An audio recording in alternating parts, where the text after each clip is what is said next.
He never expected that stopping to help a stranger, a fleeting moment of instinct in the mundane aisle of a grocery store, would change his life forever.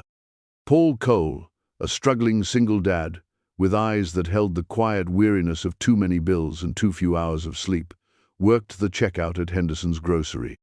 Each beep of the scanner was a tick on the clock, another small step towards making ends meet, another moment away from his son, Elliot. For Paul, life was a careful balancing act, lived on the precipice of just enough. But in a world where kindness often goes unnoticed, his was about to ripple outwards, creating waves he could never have imagined. She was the secret owner of a billion-dollar empire, a philanthropist whose generosity shaped cities, yet in that moment, she was just a woman in peril. This is the story of how a simple act of humanity connected two vastly different worlds, igniting a whirlwind of power, ambition, and an undeniable connection. A story of a second chance, not just at stability, but at a love that defies the odds. But in a world where money rules and secrets destroy, will their growing bond be enough to survive? Hit subscribe and turn on notifications so you don't miss a single chapter of this incredible journey. Now sit back, get comfortable, and let's dive into how a struggling single dad helped a woman fix her choking crisis. And she, secretly, a millionaire philanthropist, offered him a chance that would redefine his world. Let the story begin. Paul Cole's world smelled of stale bread and fluorescent lights. Each morning, he'd kiss his 7-year-old son, Elliot, goodbye, leaving him with their neighbor, Mrs. Henderson, a kind, elderly woman whose own children were long grown. Then, it was off to Henderson's grocery, a place that ironically shared its name with his reliable babysitter but offered none of the same comfort. It was a job, plain and simple. It paid the rent on their cramped 2-bedroom apartment, kept food on the table, and allowed for the occasional small treat for Elliot, a new pack of crayons, a superhero comic book. Luxuries were a distant dream, an abstract concept from a life he barely remembered, a life before his wife, Emily, had been taken by a swift and merciless illness 3 years prior. Now, his existence was defined by shifts, budgets, and the ever-present ache of responsibility for the small, bright boy who was his entire world. He was a good man, Paul. Honest, hard-working, with a quiet integrity that shone through even the exhaustion etched around his eyes. His hands, calloused from stocking shelves and handling produce, were gentle when they helped Elliot with his homework or tucked him into bed. He dreamt of more for his son, a life with fewer worries and more opportunities, but those dreams felt as far away as the moon. The afternoon rush was just beginning to ebb. A line of weary shoppers snaked back from his register, their faces mirroring his own fatigue. Paul scanned items with practiced efficiency, offering tired smiles and polite inquiries about their day. Another long day at the grocery, another handful of dollars earned. His mind, as it often did during these monotonous hours, drifted to Elliot, wondering if he'd eaten his lunch, if he was behaving for Mrs. Henderson. He was jolted from his reverie by a sudden, strangled gasp from the woman currently at his checkout. She was elegant, poised, even in the casual slacks and silk blouse she wore. Her silver-streaked dark hair was pulled back in a neat chignon, and her eyes, when he'd briefly met them, were a startling shade of sapphire, intelligent and appraising. She didn't look like a regular Henderson shopper. There was an air of quiet wealth about her, an understated sophistication that seemed out of place amidst the discounted cereal boxes and tabloid magazines. Now, those sapphire eyes were wide with panic, her hands flying to her throat. A small, half-eaten sample of cheese, offered by a vendor near the entrance, lay on the counter beside her purse. Paul didn't hesitate. Years of looking out for Elliot, of being the sole protector, had honed his instincts. He vaulted over the low counter in a single, swift movement, the startled cries of other shoppers a distant buzz. "She's choking!" someone yelled. He was behind her in an instant, "I can help," he said, his voice calm but firm, cutting through her fear. He wrapped his arms around her waist, made a fist, and performed the Heimlich maneuver with a precision born not of formal training, but of a desperate CPR class he'd taken when Elliot was a baby, the instructor's voice echoing in his memory. 1. Thrust. 2. On the third, the small piece of cheese dislodged, flying onto the linoleum floor. The woman sagged against him, gasping for air, her face pale. Paul gently supported her, his hand on her arm. "Easy breaths," he murmured. "You're okay now." Concerned murmurs rippled through the onlookers. His manager, Mr. Henderson himself, no relation to Elliot's babysitter, a fact that always caused mild confusion, bustled over, his face a mixture of alarm and relief. The woman slowly straightened, her composure returning with surprising speed. She turned to face Paul, a flush now coloring her cheeks. Her eyes, still a little watery, held a complex emotion he couldn't quite decipher. Gratitude, certainly. But something else too. Surprise? Assessment? "Thank you," she said, her voice raspy but clear. You saved my life." Paul felt a flush of his own creep up his neck. He wasn't used to being the center of attention, let alone for something so dramatic. "Just glad I could help," he mumbled, already backing away, wanting to retreat to the anonymity of his register. He was aware of the curious stares, the whispers. He was far from comfortable. Mr. Henderson clapped him on the shoulder. "Good work, Paul. Quick thinking." He then turned to the woman. "Ma'am, are you sure you're all right? Should we call a doctor?" She waved a dismissive, albeit slightly shaky, hand. No, I'm quite all right. Just a bit shaken." She looked at Paul again, a longer, more direct gaze this time. "You were very quick, very decisive." There was an odd emphasis on her words. She opened her expensive-looking handbag, and Paul tensed, expecting her to offer him money, a gesture that would have made him deeply uncomfortable. He had helped because it was the right thing to do, not for a reward. But instead of pulling out her wallet, she simply retrieved a small, plain business card. I don't know how to adequately thank you," she said, her voice regaining its smooth, cultured tone. She didn't offer the card to him, but rather tucked it back into her purse. "It seems words are insufficient." A brief, enigmatic smile touched her lips. Then, with another quiet, "Thank you," she collected her few items, paid a different cashier who had rushed to open another lane, and was gone, disappearing as quickly and mysteriously as she had appeared. Paul watched her go, a strange feeling settling in his gut. She hadn't even asked for his name. He felt a curious sense of anticlimax. The adrenaline faded, leaving him feeling drained and oddly unsettled. He returned to his register, the beeping of the scanner, suddenly louder, more grating than before. The rest of his shift passed in a blur of mundane transactions, but the image of the woman's sapphire eyes, first wide with terror, then sharp with an unreadable intensity, lingered in his mind. He had saved a life. It was a profound thought, yet the encounter felt incomplete, a story paused mid-sentence. He chalked it up to the oddness of the wealthy, people who lived in a different world with different rules. By the time he picked up Elliot, chattering happily about his day, the incident had already begun to recede, overshadowed by the more pressing realities of homework, dinner, and finding enough energy to read a bedtime story. He was Paul Cole, grocery store cashier. He helped people when he could. That was all. Or, so he thought. A week later, Paul was sorting through a pile of mail, mostly bills and junk flyers, when he found a thick, cream-colored envelope addressed to him. There was no return address, just a discreet, embossed crest in the corner he didn't recognize. Curious, he tore it open. Inside, A formal letter requested his presence for an interview regarding a managerial position. The letterhead bore the name Vance Foundation and mentioned a new community empowerment center being established downtown. A salary range was quoted that made his eyes widen. It was more than triple what he currently earned.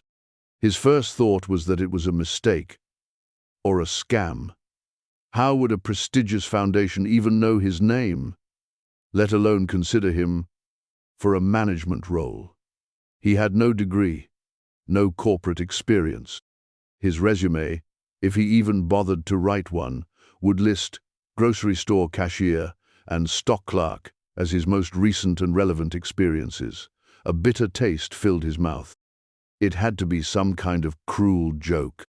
He was about to toss it in the bin with the pizza coupons when Elliot padded into the room, rubbing his sleepy eyes. "Daddy, can I have some juice?" Looking at his son, at the worn-out superhero pajamas and the trusting innocence in his eyes, a different thought took root. What if it wasn't a mistake? What if, by some bizarre twist of fate, this was a real opportunity? The salary alone would change their lives. No more scraping by. No more constant worry about the rent or unexpected medical bills. Elliot could have new shoes without Paul having to skip meals. He could join the soccer team, go on school trips. The thought was a dizzying mix of hope and fear. He called the number on the letter the next morning, his heart hammering against his ribs. A polite, professional voice scheduled an interview for him 2 days later at an office building downtown, a sleek tower of glass and steel that seemed a universe away from Henderson's grocery.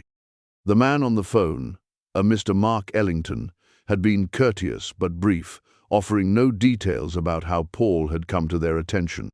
The day of the interview, Paul wore his only suit, one he'd bought years ago for a cousin's wedding. It was a little tight in the shoulders and slightly out of style, but it was clean and pressed. He felt like an imposter walking into the opulent lobby of the Vance Foundation. Everything gleamed: marble floors, polished wood, abstract art that probably cost more than his annual salary. Mr. Blanks, Ellington, a man with a neat suit and an equally neat smile, greeted him and led him to a large conference room. "Please have a seat, Mr. Cole. Miss Vance will be with you shortly." Miss Vance? The name pricked at his memory, but he couldn't place it. He sat at the enormous polished table, his hands clasped tightly in his lap, trying to appear calm. He had spent the last 2 nights rehearsing answers to potential interview questions. But now, his mind felt blank. What could he possibly offer these people? The door opened, and a woman walked in. Paul's breath caught in his throat.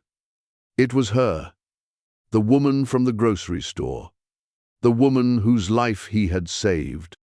She looked different now, dressed in an impeccably tailored business suit, her silver-streaked hair styled perfectly.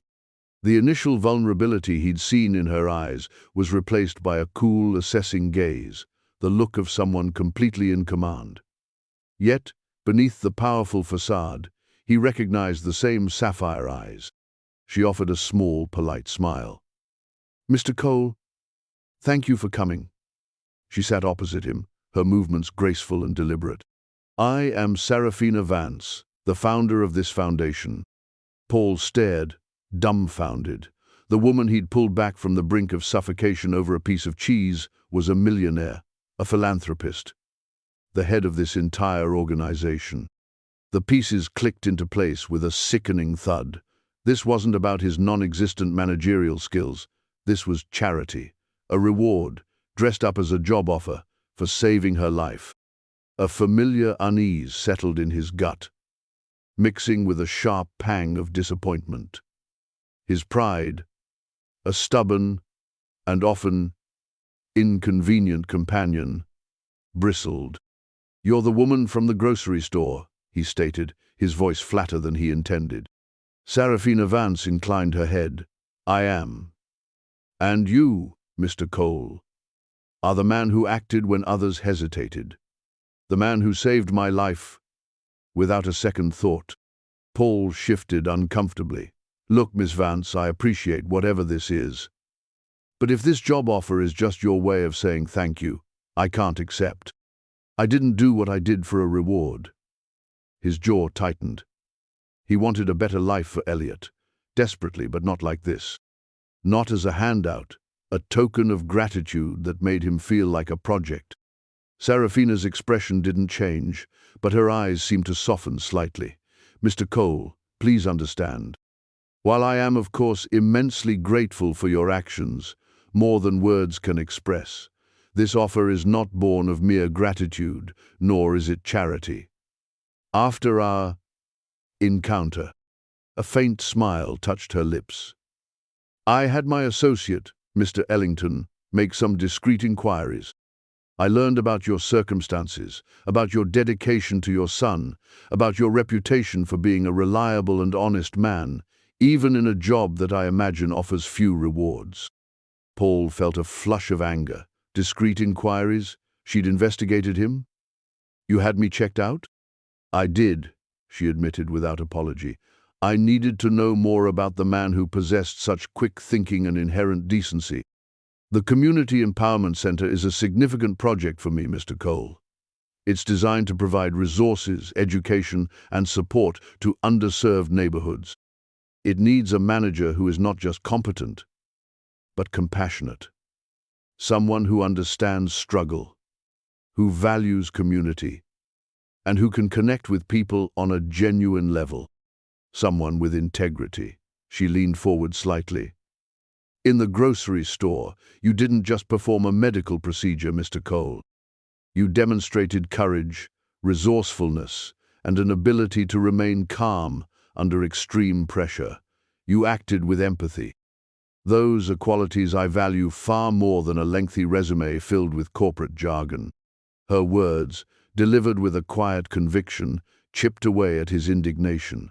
He looked at her, really looked at her, trying to see past the wealth and power. There was a sincerity in her gaze that was hard to dismiss. He thought of the drudgery of Henderson's, the endless worry. Then he thought of Elliot's face, bright with hope. Could he really turn this down out of pride? "What would this job entail?" he asked, his voice still hesitant. Serafina's smile widened, a genuine, almost dazzling smile this time. "It would entail making a real difference, Mr. Cole.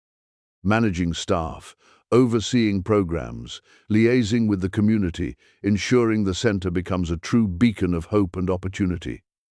It will be challenging, but I believe you are more than capable." She paused. "The decision, of course, is yours, but I urge you to consider it, not as a reward, but as an opportunity that your own character has created." Paul sat there for a long moment, the weight of the offer settling upon him. It was a lifeline, thrown from an unexpected quarter. His life, and Elliot's, could change entirely. The fear was still there, a knot in his stomach, but mixed with it now was a burgeoning excitement, a flicker of the ambition he thought had died with Emily. He looked at Serafina Vance, this enigmatic woman who had, in the span of a week, turned his world upside down. "When would I start?" he heard himself ask. The first few weeks at the Community Empowerment Center were a whirlwind. Paul felt like he'd been dropped into a foreign country without a map or a phrase book. The newly renovated building, a former warehouse transformed into a bright, airy space with meeting rooms, a computer lab, a small library, and a daycare, hummed with a nervous energy of potential. It was a stark contrast to the tired linoleum and flickering fluorescent lights of Henderson's grocery. Instead of the rhythmic beep of the scanner, his days were now filled with staff meetings, budget spreadsheets, community outreach plans, and endless emails. He swapped his cashier's apron for dress shirts and slacks, feeling a persistent sense of unreality every time he caught his reflection. He missed the simple routine of his old life, the mindless comfort of tasks he could do on autopilot. Here, every decision felt monumental, every interaction carried weight. There were days he was so overwhelmed he wanted to turn tail and run back to the familiar aisles of Henderson's. But then he'd think of Elliot, whose eyes now sparkled with excitement when Paul talked about Daddy's new important job. He'd remember Serafina Vance's quiet confidence in him, and he'd take a deep breath, square his shoulders, and dive back into the chaos. The staff at the center were a diverse group: social workers, educators, administrative assistants, most of whom had more formal qualifications for their roles than he had for his. He sensed their initial curiosity, their polite but reserved assessment of this newcomer, who had seemingly appeared out of nowhere to lead them. One person in particular, a senior program coordinator named Vaughn, made no secret of his skepticism. Vaughn was a tall, imposing man with a stern demeanor and a sharp intellect, deeply committed to the community, but wary of outsiders, especially those, like Paul, who lacked the traditional credentials. "Mr. Cole," Vaughn had said during their first formal meeting, his tone carefully neutral but his eyes conveying doubt, "this center represents a significant investment in our community. Its success depends on experienced leadership. I trust Ms. Vance's judgment, of course, but many of us are keen to understand your specific vision for this facility." It was a polite challenge, wrapped in professional language. Paul knew he couldn't win Vaughn over with jargon or grand pronouncements. He didn't have the vocabulary for it. So, he spoke from the heart. "My vision, Mr. Vaughn," Paul had replied, meeting his gaze steadily, "is to make this place work. For everyone. I don't have all the answers, and I'll be relying heavily on your experience and the expertise of the entire team. But I know what it's like to struggle, to need a helping hand. And I know this community needs this center to be more than just a building. It needs to be a place where people feel seen, heard, and supported." Vaughn's expression hadn't changed, but Paul thought he saw a flicker of something less guarded in his eyes. It wasn't acceptance, not yet, but perhaps a willingness to wait and see. The opportunity to prove himself came sooner than expected. A vital after-school tutoring program, crucial for many local families, was threatened when a promised grant from a city initiative fell through due to bureaucratic red tape. Panic rippled through the staff. Vaughn, particularly invested in the program, was visibly frustrated, already drafting contingency plans that involved scaling back significantly. Budgets were tight. Serafina Vance's initial endowment was generous, but not limitless, designed to be supplemented by grants and community fundraising. Paul felt a familiar knot of anxiety. This was exactly the kind of high-stakes problem he felt unqualified to handle. But looking at the worried faces of his team and thinking of the kids who depended on that program, he knew he couldn't just stand by. He spent 2 sleepless nights poring over the grant proposal, the city council minutes, and the center's budget. He made calls, spoke to parents, and visited local businesses he knew from his years at Henderson's. He didn't have connections in high places, but he knew how to talk to people, how to listen.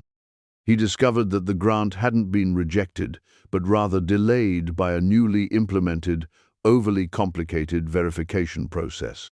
He also learned that several small local businesses, if approached correctly, were willing to offer modest sponsorships to bridge the funding gap temporarily. He compiled his findings, along with a meticulously reworked short-term budget that incorporated the potential sponsorships and a clear plan to navigate the city's new bureaucratic maze. He presented his plan at the next staff meeting. He was nervous, his voice initially hesitant, but as he laid out the practical steps, the achievable solutions, his confidence grew. He wasn't just talking about numbers, he was talking about keeping a promise to the community. When he finished, there was a moment of silence. Then Vaughn spoke, his voice devoid of its usual skepticism. "That's a solid plan, Cole.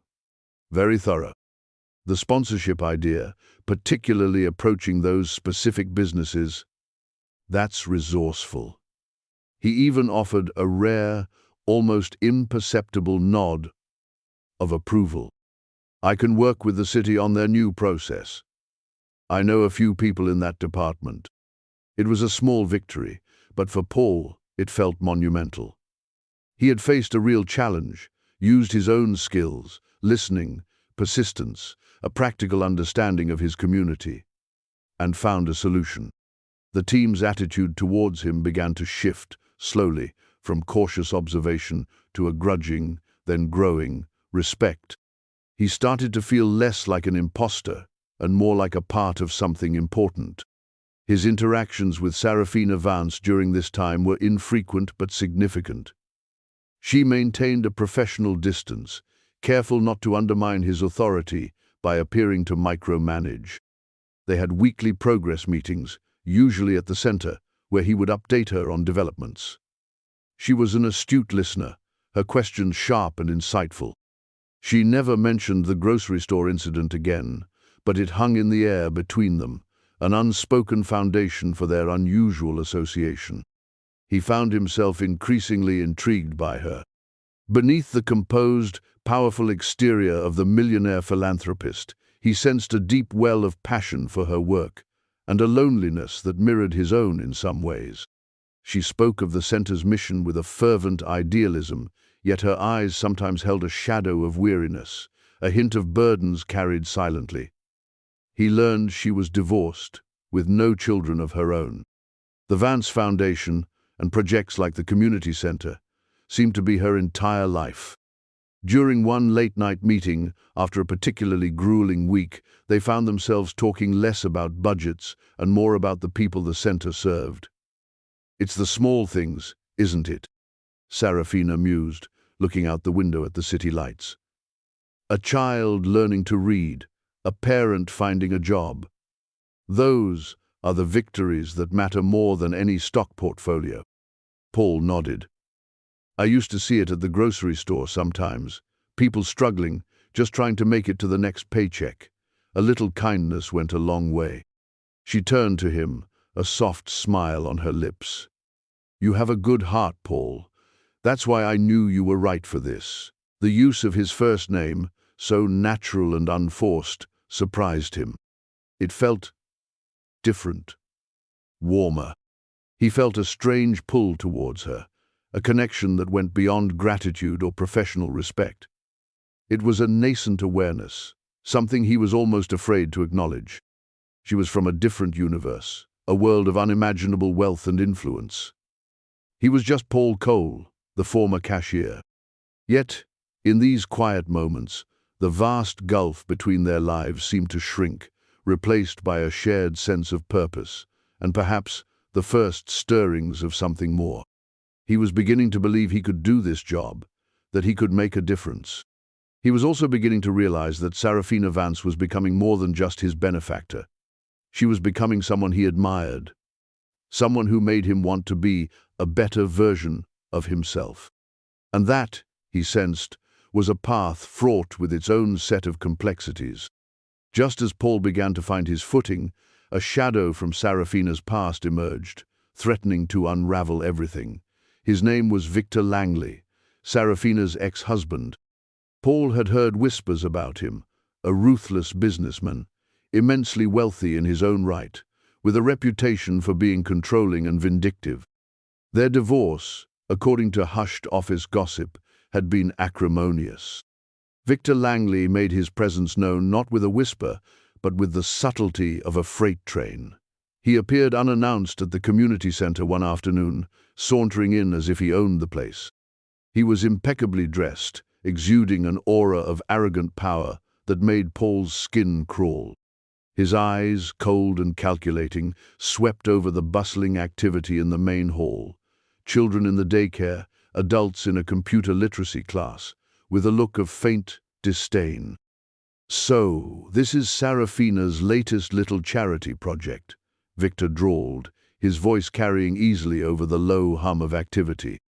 He spotted Paul, who was discussing a new program proposal with Vaughn near the reception desk. Victor's lips curled into a smirk as he approached them. "And you must be the new man in charge, Langley." Victor Langley. He offered a hand, his grip surprisingly strong, his eyes holding Paul's in a challenging stare. "Paul Cole," Paul replied, keeping his voice even, though his internal alarms were blaring. He recognized the type. Men who used their wealth and position like a weapon.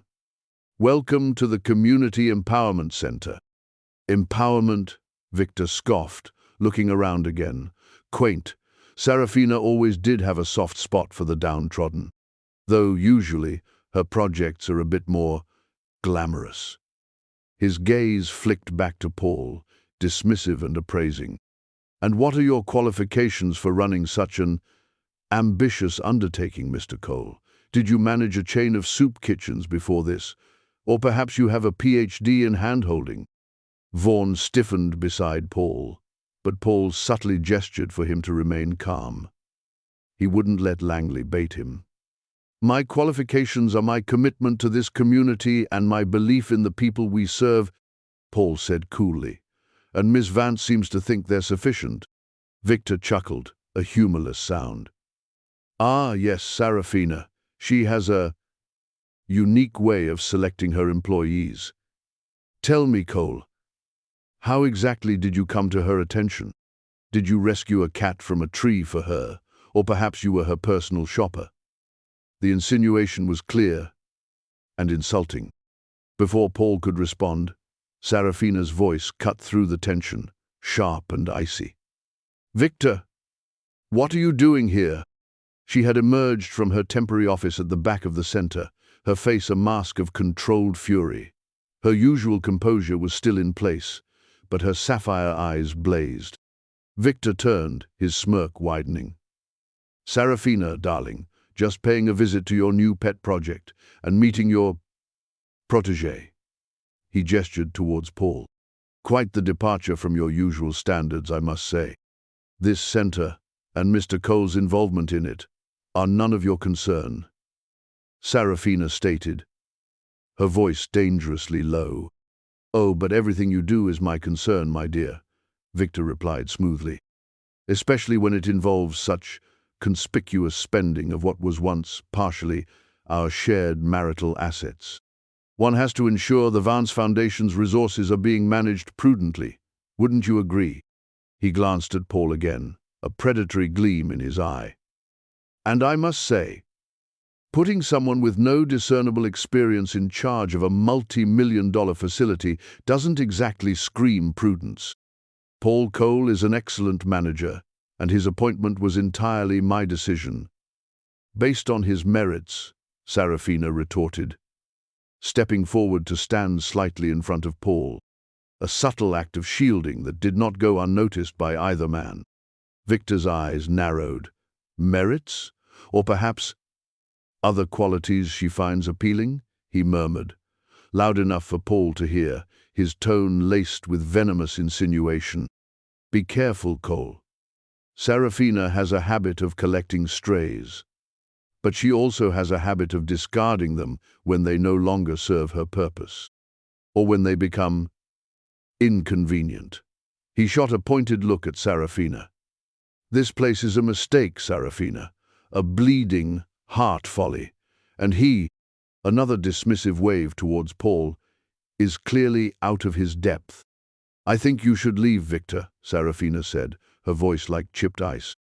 Victor held her gaze for a long moment, a silent battle of wills playing out between them. Then he shrugged, a feigned nonchalance that didn't quite mask the malice in his eyes. "As you wish. For now." He turned to Paul. "It's been enlightening, Mr. Cole. I'll be watching your progress with great interest." With a final, lingering smirk, he turned and walked out, leaving a palpable chill in his wake.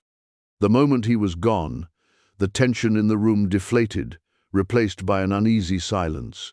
Vaughan looked from Paul to Serafina, his expression concerned. Staff members who had overheard the exchange pretended to be busy, but their curious glances were hard to miss. Serafina let out a slow breath, her shoulders slumping almost imperceptibly.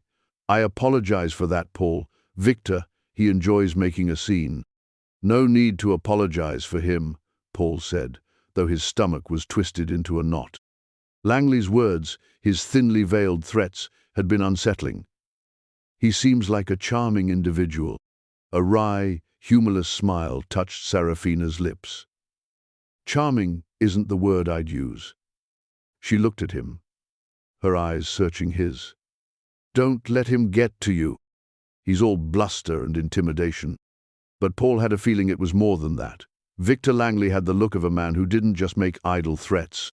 He had targeted Paul directly, attempting to undermine him, to paint him as unqualified and opportunistic. And he had made it clear he would be watching. The stakes, already high, had just been raised considerably. Later that evening, Serafina asked Paul to stay behind after the center closed. The atmosphere was subdued, the earlier confrontation casting a long shadow. They sat in her small office, the city lights twinkling outside. Victor has a history of trying to sabotage things I care about, Serafina said quietly, her gaze distant. Our divorce was difficult. He doesn't like to lose, and he certainly doesn't like to see me happy or successful without him. She hesitated, then continued. He has connections, influence. He could try to make things difficult for the center. For you. Paul appreciated her candor. It was a warning, but also an admission of vulnerability, a crack in her usually unflappable armor. Why are you telling me this? He asked. Because you deserve to know what you might be up against, she said, meeting his eyes.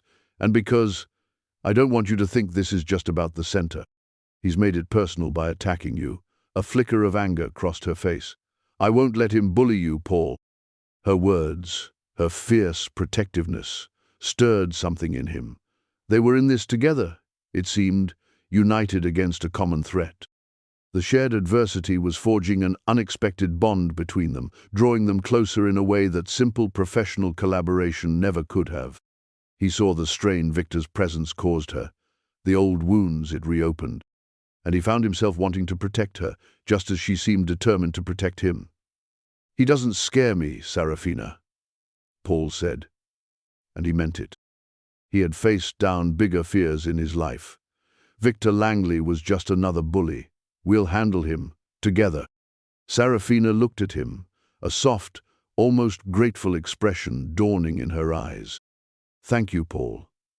The air in the small office crackled with unspoken emotions, a complex mix of apprehension, determination, and a growing, undeniable connection. The fight for the Community Empowerment Center, he realized, was also becoming a fight for something much more personal. Victor Langley didn't wait long to make his next move. His threats were not idle. A week after his unwelcome visit, a scathing article appeared in a prominent city newspaper, one known for its sensationalist slant. The headline screamed, "Millionaire philanthropist's pet project plagued by mismanagement. Questions arise over unqualified charity case director." The article, filled with anonymous quotes and thinly veiled accusations, painted a picture of the Community Empowerment Center as a poorly conceived venture run by an inexperienced novice, Paul, who had only gotten the job due to a personal relationship with Serafina Vance. It hinted at financial irregularities and questioned Serafina's judgment, portraying Paul as a puppet, a former grocery clerk, completely out of his depth. The impact was immediate and devastating. Phones at the center rang off the hook with concerned community members and skeptical donors. Staff morale plummeted. Vaughan, though outwardly supportive of Paul, looked grim. The carefully cultivated image of the center as a beacon of hope was suddenly tarnished, replaced by suspicion and doubt. Paul felt like he'd been punched in the gut. Every insecurity he'd ever had about his capabilities, every fear of being seen as a fraud, came rushing to the surface. He knew Victor was behind it. The tone, the specific, twisted details, all bore his venomous hallmark. Serafina was furious. She called an emergency meeting with Paul and her core, legal, and PR team. "This is Victor's doing. Make no mistake," she said, her voice tight with anger. "He's trying to discredit the center, and you, Paul, to get at me. We need to fight back, hard." The PR team suggested a carefully worded press release, a denial of the allegations. The legal team advised caution, warning that a direct confrontation with Langley could escalate things. But Paul, watching the distress on Serafina's face, seeing the worry in his staff's eyes, knew that a passive defense wouldn't be enough. This wasn't just a PR battle.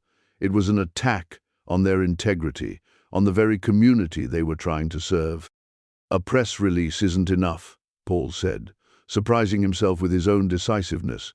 "People in this community, they don't just read statements. They need to see us.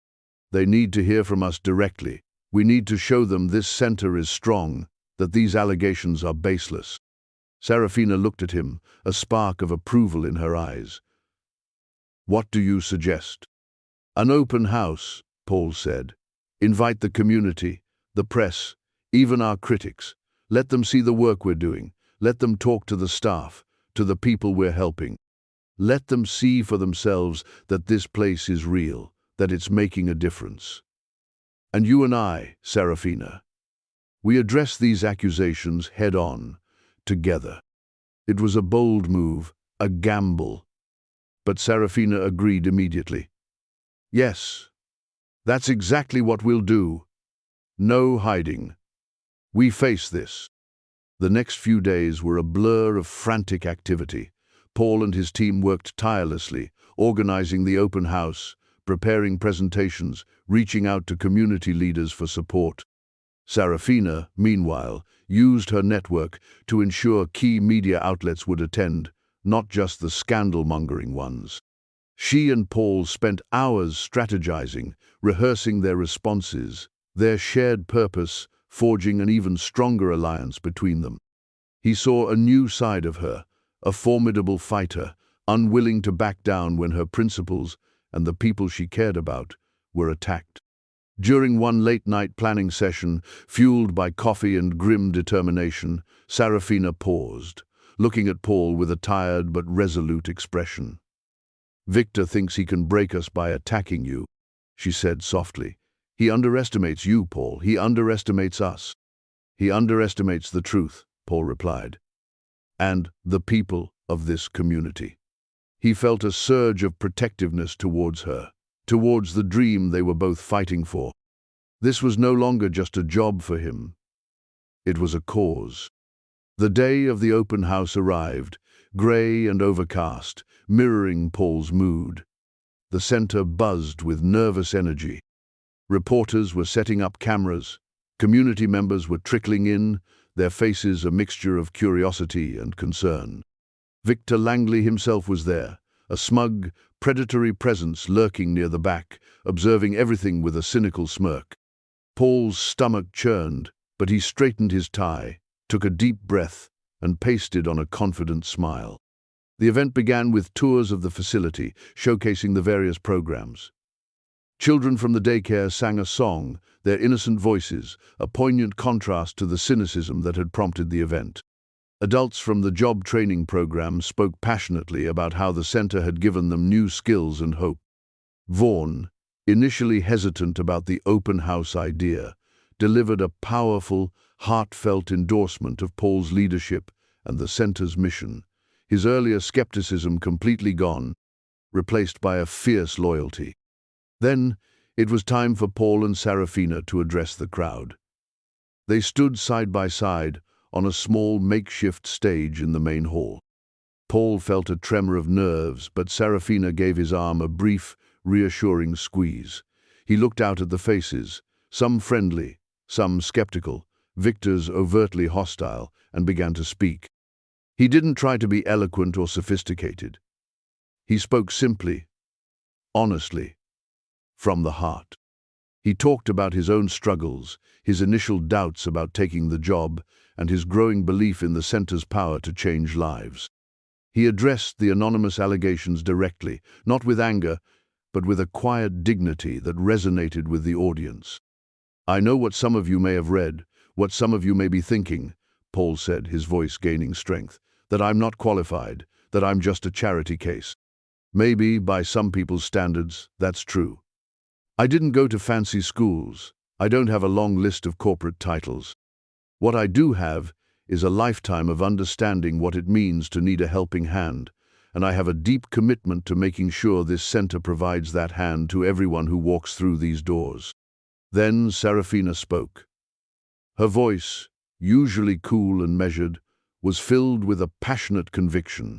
She defended Paul unequivocally, not just as a capable manager, but as a man of integrity and compassion.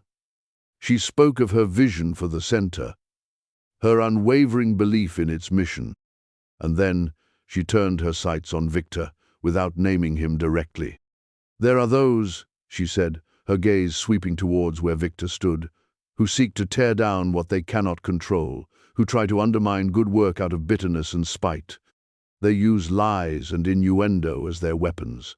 But this center, this community, we are stronger than that. We will not be intimidated. We will not be silenced. The work we do here speaks for itself."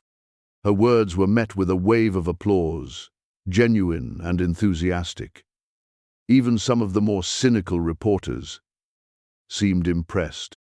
Paul saw Victor's smirk falter, a flicker of anger crossing his face before he smoothed it back into an unreadable mask. The question-and-answer session was challenging, but Paul and Serafina handled it with grace and transparency. They didn't shy away from tough questions, providing clear, factual answers. By the end of the event, the atmosphere in the room had palpably shifted. Doubt had been replaced by support, suspicion by a renewed sense of community spirit. The open house, a risky gamble, had paid off. They had presented a united front, faced the attacks head-on, and won the hearts and minds of those who mattered. As the crowd dispersed, many stopping to offer words of encouragement to Paul and Serafina, Paul felt a profound sense of relief and something akin to triumph. He had stood his ground, fought for what he believed in, and he hadn't done it alone. He looked at Serafina, who was smiling, a genuine, radiant smile that lit up her face. "We did it," she said softly, her eyes shining. "Yes," Paul replied, a smile spreading across his own face. "We did." In that moment, standing together amidst the lingering warmth of community support, the unspoken connection between them felt stronger, more tangible than ever. They had faced down a common enemy, defended their shared dream, and in doing so, had taken another significant step closer to each other. But he knew, with a chilling certainty, that Victor Langley was not a man to accept defeat easily. This victory was likely just a temporary reprieve. The real battle was probably yet to come. The success of the open house brought a temporary calm, but Paul knew Victor Langley too well now to believe he would simply retreat. Langley was a man who thrived on control and retribution. If public sabotage hadn't worked, he would escalate. Paul felt a gnawing unease, a premonition that Victor's next attack would be far more personal, far more vicious. His greatest fear, the one that kept him awake at night, was that Victor would somehow target Elliot. His son was his Achilles heel, the one vulnerability he couldn't bear to see exploited. His fears materialized with chilling speed.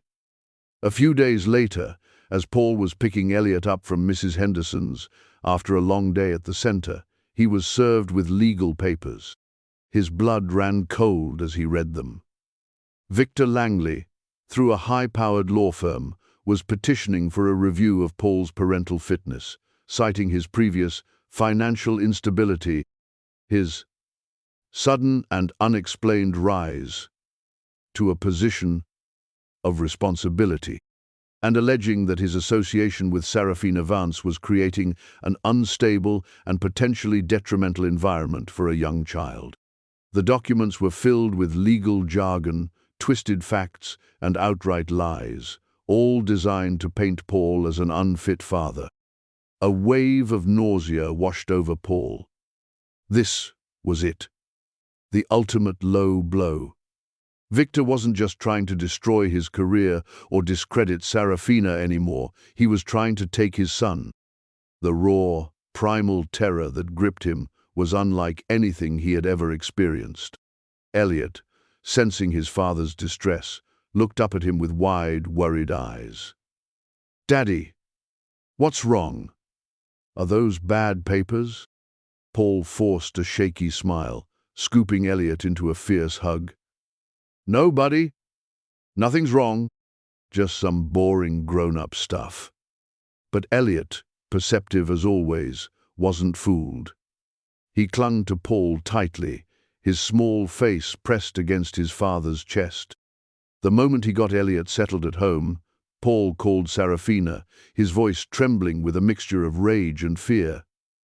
"He's going after Elliot," Paul choked out. "Langley, he's trying to take my son." Sarafina's reaction was instantaneous and fierce. "That despicable monster," she hissed, her voice laced with cold fury. "Paul, listen to me. He will not succeed. I will not let him. We will fight this with everything we have." Her immediate, unwavering support was a lifeline in his storm of panic. "I have the best lawyers in the city. They work for my foundation. They'll work for you. We'll bury him in his own lies." The next few days were a living nightmare. Meetings with lawyers, depositions, invasive questions about his past, his finances, his parenting. Victor's legal team was relentless, trying to pick apart every aspect of Paul's life, to twist every innocent detail into something sinister.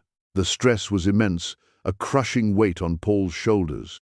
He tried to shield Elliot from it, but the boy was intuitive, aware of the tension coiling around their small apartment. "Are you sad, Daddy?" Elliot asked one evening, his small hand patting Paul's arm. "Is it because of the bad man?" Paul's heart ached. This was exactly what Victor wanted, to inflict maximum emotional distress, to break him. But looking at Elliot's innocent, concerned face, Paul felt a surge of steely resolve. He would not break. He would fight for his son with every fiber of his being. Sarafina was his rock during this terrifying ordeal. She was there for every legal meeting, offering quiet support, her sharp intellect cutting through the legal jargon, her own lawyers fiercely advocating for Paul. She made sure he ate, that he rested, that he didn't crumble under the pressure. She saw the toll it was taking on him, the fear in his eyes, and her determination to stop Victor only hardened. "There has to be a way to stop him for good," Sarafina said one evening, after a particularly grueling session with the lawyers. They were at her penthouse apartment, a place Paul still felt out of place in, but which had become a sanctuary of sorts during this crisis. "Victor always has an Achilles heel. Something he's hidden, something he's terrified of coming to light. We just need to find it." They began to dig, pooling their resources. Sarafina set her own private investigators, the best in the business, to work, delving into Victor Langley's complex financial dealings, his past business partnerships, anything that might give them leverage. Paul, drawing on his own street smarts and his network of ordinary people, former colleagues from Henderson's, acquaintances in the community, started asking quiet questions, listening to whispers and rumors. He knew that sometimes the most damning information came not from corporate records, but from disgruntled former employees or overlooked details. It was Vaughan, of all people, who unintentionally provided a crucial lead. He mentioned an old friend who had briefly worked for one of Victor Langley's subsidiary companies years ago and had left under mysterious circumstances, muttering about shady deals and cooked books. It was a long shot, but Paul pursued it. He tracked down the former employee, a nervous man named Henderson, another Henderson, Paul noted with a touch of irony, now running a small bookstore in a quiet suburb. Initially, Henderson was reluctant to talk, clearly still intimidated by the thought of Victor Langley. But Paul, with his quiet empathy and genuine concern, managed to gain his trust. Henderson spoke of a pattern of behavior, of shell corporations, falsified invoices, and illegal kickbacks related to overseas construction projects, projects that had, coincidentally, been plagued by safety violations and accidents. He didn't have concrete proof, just his own fragmented memories and a deep sense of unease about what he'd witnessed. But he mentioned a specific project, a name, and a time frame. Paul brought this information to Sarafina. Her investigators, armed with these new details, redoubled their efforts. And then they struck gold. They uncovered a trail of offshore accounts, damning emails, and falsified safety inspection reports, all pointing directly to Victor Langley, implicating him in a massive fraud and endangerment scheme that had resulted in serious injuries to workers. It was far more than just shady business. It was criminal. This was Victor's Achilles heel. This was the leverage they needed. The climactic confrontation took place not in a courtroom, but in Victor Langley's own opulent office, a sterile, intimidating space designed to assert power. Paul insisted on being there, on facing Victor himself. Sarafina stood beside him, a silent, formidable presence, her lawyers flanking them with a briefcase full of irrefutable evidence.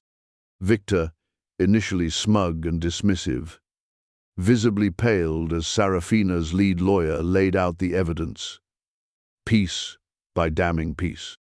The fraud, the kickbacks, the falsified reports, the endangerment of workers, the threat of criminal prosecution, of public ruin, hung heavy in the air. The power dynamic in the room shifted dramatically. Victor Langley, the predator, was suddenly the prey. "What do you want?" Victor finally choked out, his arrogance shattered, replaced by a dawning fear. It was Paul who answered, his voice steady and cold. "You will drop the custody petition immediately. You will cease all harassment of me, my son, and Ms. Vance. You will publicly retract the false statements made about the Community Empowerment Center and issue a formal apology. And then you will disappear from our lives. Permanently." Victor stared at him, his face a mask of fury and disbelief. "You can't—" "Oh, we can," Sarafina interjected, her voice like ice. "And we will. Unless you agree to our terms, consider this your only chance to salvage what little reputation you have left. The alternative is full public disclosure of this information. And I assure you, the authorities will be very interested." Defeated, cornered, Victor Langley had no choice. He signed the agreements drafted by Sarafina's lawyers, his hand shaking with rage. His reign of terror was over. Walking out of Victor's office building and into the bright afternoon sun, Paul felt an almost dizzying sense of relief. The crushing weight that had been pressing down on him for weeks finally lifted. Elliot was safe. The center was safe.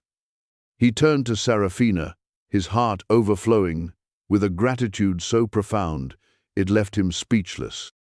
She was looking at him, her eyes soft, a small, tremulous smile on her lips.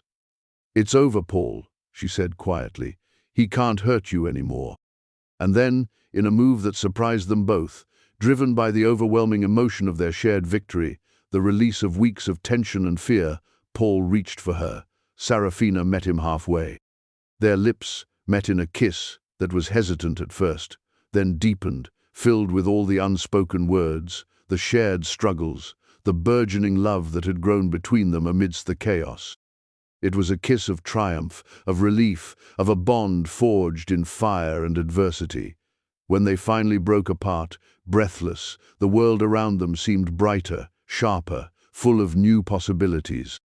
In that moment, standing on a busy city sidewalk, the grocery store cashier and the millionaire philanthropist were simply two people who had found their way to each other against all odds. The fight had been won, and something beautiful, something powerful, had just begun. The aftermath of Victor Langley's defeat settled like a cleansing rain.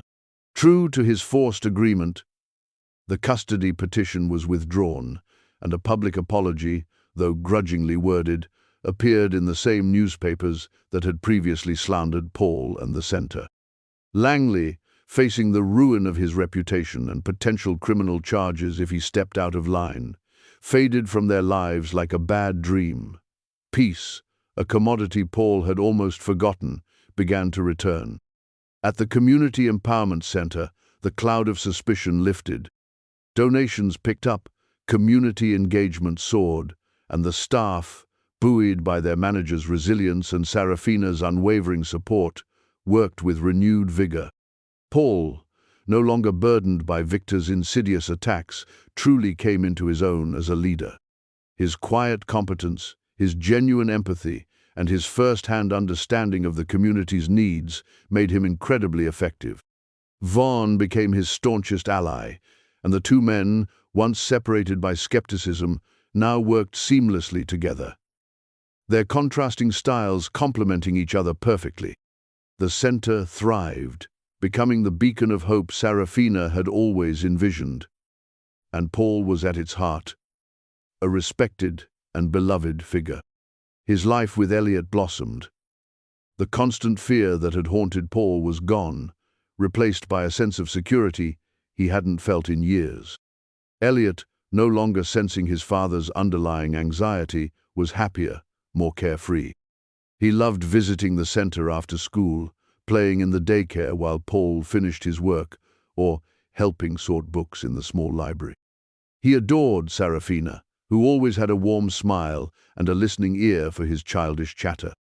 She'd often join Paul and Elliot for simple dinners, their small apartment filled with laughter and the easy comfort of a burgeoning family. The relationship between Paul and Sarafina deepened, evolving naturally from their climactic kiss into a steady, loving partnership. The vast differences in their backgrounds, once a source of unspoken tension and insecurity for Paul, now seemed insignificant compared to the strength of their connection. They had faced down powerful enemies together, shared their deepest fears and vulnerabilities, and in doing so, had forged an unbreakable bond. Sarafina, the enigmatic powerhouse, had let down her guard, revealing the warm, compassionate woman beneath the corporate facade. Paul, the principled underdog, had found not only stability and purpose, but also a love he never thought he'd experience again. They took things slowly, savoring the newfound peace, allowing their relationship to grow organically. There were quiet evenings spent talking for hours, sharing stories of their pasts, their dreams for the future. There were weekends spent with Elliot, simple family outings to the park or the zoo, moments of ordinary happiness that felt extraordinary to Paul. Sarafina, who had confessed to feeling isolated by her wealth and position, found a genuine connection, a sense of belonging with Paul and Elliot that she hadn't realized she was missing. One sunny Saturday afternoon, months later, they found themselves at a community festival organized by the center. The park was filled with families, music, and laughter. Paul watched Elliot, now 8 years old, his face alight with joy as he participated in a sack race, Sarafina cheering him on from the sidelines, her arm linked comfortably through Paul's. "He's so happy," Paul murmured, his heart swelling. "You've given us so much, Sarafina, more than just a job or security. You've given us a life." Sarafina leaned her head on his shoulder. "You did that, Paul. Your kindness, your strength. You changed my life too, you know." She looked up at him, her sapphire eyes filled with love. "You showed me what truly matters." He remembered that day in Henderson's grocery, the moment he'd instinctively acted to save a stranger. A simple act of kindness, with no expectation of reward. It had set in motion a chain of events that had led him here, to this moment of profound happiness and contentment. It was a testament to the idea that good deeds do, sometimes, come back in unexpected and wonderful ways. That second chances are real, and that love can indeed conquer adversity. Later, as the sun began to set, casting a golden glow over the park, Paul found himself thinking about the journey. From the fluorescent aisles of the grocery store to the vibrant heart of the community center. From a life of quiet desperation to one filled with purpose and love. He looked at Sarafina, who was now engaged in an animated conversation with Mrs. Henderson, Elliot's former babysitter, who had become a regular volunteer at the center. He saw Elliot running towards them, a wide grin on his face, clutching a small prize from one of the festival games. This was his new normal, a life filled with love, laughter, and the quiet satisfaction of making a difference.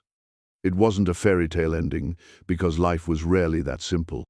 There would still be challenges, ups and downs. But now he faced them not alone, but with a strong, compassionate woman by his side, and a son whose future looked brighter than ever. Sarafina caught his eye and smiled, a smile that promised shared tomorrows, a future built together. Paul smiled back, a deep, contented warmth spreading through him. He was no longer just Paul Cole, the struggling single dad. He was Paul Cole, manager of a thriving community center, partner to an incredible woman, and father to a happy, resilient boy. He had found his place, his purpose, and his heart. And it had all started with a simple act of kindness in aisle 3. The journey had been tumultuous, fraught with peril, but the destination, this beautiful, ordinary, extraordinary life, was worth every single step. He reached out and took Sarafina's hand, their fingers lacing together, a silent promise of all the good things yet to come. Wow, what a journey! Paul and Sarafina's story was filled with twists, passion, and the incredible power of kindness. From a life-saving moment in a grocery store to battling a ruthless ex and building a community cornerstone, they proved that love and integrity can truly conquer all. Their path wasn't easy, but they faced every challenge together, and their bond only grew stronger. It just goes to show that sometimes the most unexpected encounters can lead to the most extraordinary destinations. But now I want to hear from you. Tell me in the comments below, where are you watching from? Are you Team Love Conquers All, or do you think Victor Langley got off too easy? What was your favorite moment in Paul and Sarafina's story? Was it the dramatic rescue, the tense confrontation with Victor, or those quiet moments when their love for each other truly blossomed? Let me know your thoughts. And hey, if you enjoyed this story and want to see more tales of romance, resilience, and second chances, don't forget to hit that subscribe button and turn on notifications. That way, you won't miss a single inspiring narrative. And please, show some love by giving this video a big thumbs up if Paul and Sarafina's journey touched your heart. Thank you so much for watching. Your support means the world, and it allows me to keep bringing these stories to life. I can't wait to bring you even more amazing stories soon. Stay tuned, take care, and see you in the next one.